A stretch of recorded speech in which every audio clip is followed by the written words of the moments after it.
국민연금은 연금 가입자들이 낸 돈 600조 원을 운용하고 있습니다. 그런데 투자기업을 감시하고 효율적인 경영을 하도록 왜 요구하지 않느냐?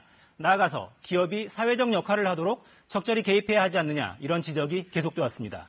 국민연금이 이른바 스튜어드십 코드를 도입하겠다면서 초안을 공개했습니다. 이하경 기자가 자세히 설명해드립니다.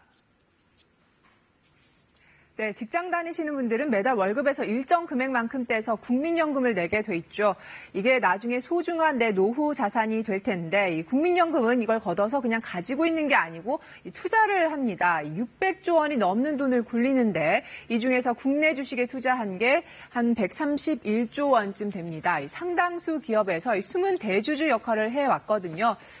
보시면은 이 삼성전자 그리고 포스트코 같은 경우에는 1대 주주고요. 그리고 국내 주요 300대 기업 지분의 5% 이상을 가지고 있습니다. 이 총수일가의 갑질 논란으로 이 사회적인 공분을 일으킨 대한항공 같은 경우에도요.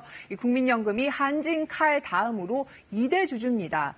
하루가 멀다 하고 터져 나온 총수일가 악재 때문에 대한항공은 주가가 보시는 것처럼 4월부터 해서 7월까지 이렇게 쭉 빠졌거든요. 이 국민 2,100만 명이 꼬박꼬박 챙겨놓은 노후 자금도 타격을 입을 상황이 된 겁니다.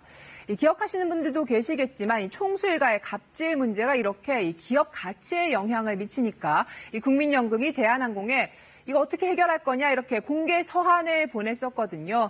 하지만 대주주로서 역할에는 한계가 있었습니다.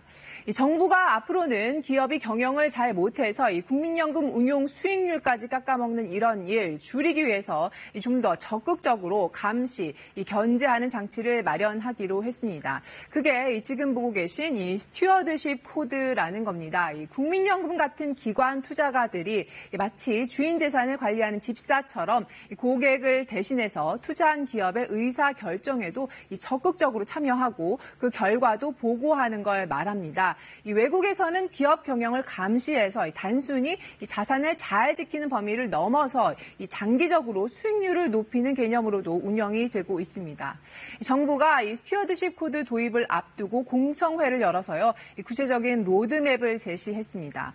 일단 이 기업의 부당한 지원, 경영진 일가의 비리나 전횡, 또 과도한 임원 보수 같은 사례들이 중점 관리 대상입니다. 당장은 경영 참여에 해당하지 않는 주주권부터 적극적으로 행사를 하겠다는 건데요. 그러니까 내년까지는 기업에 문제가 있다고 판단이 되면 이 비공개 대화를 통해서 개선을 촉구하는 걸 확대해 나간다는 방침입니다. 그리고 나서 이 내후년 그러니까 2020년부터는 이사나 감사 선임에 반대하는 것 같은 좀 더 적극적인 주주 활동에 나서겠다는 겁니다. 또 삼성 합병에서처럼 잘못을 되풀이하지 않도록 국민연금이 중대한 결정을 할 때는 찬반 여부를 사전에 공개하기로 했습니다. 이렇게 시장의 큰 손인 국민연금이 앞으로 적극적으로 목소리를 내면은 이 시장에 주는 메시지도 그만큼 커질 수밖에 없습니다. 이 재계에서는 정부가 기업 경영에 과도하게 간섭하는 거 아니냐 이런 우려를 제기를 합니다. 또 한편에서는 이 대주주로서 국민연금이 기업 가치 높이는 적극적인 경영 참여는 어떻게 할 건지 이건 쏙 빠졌다.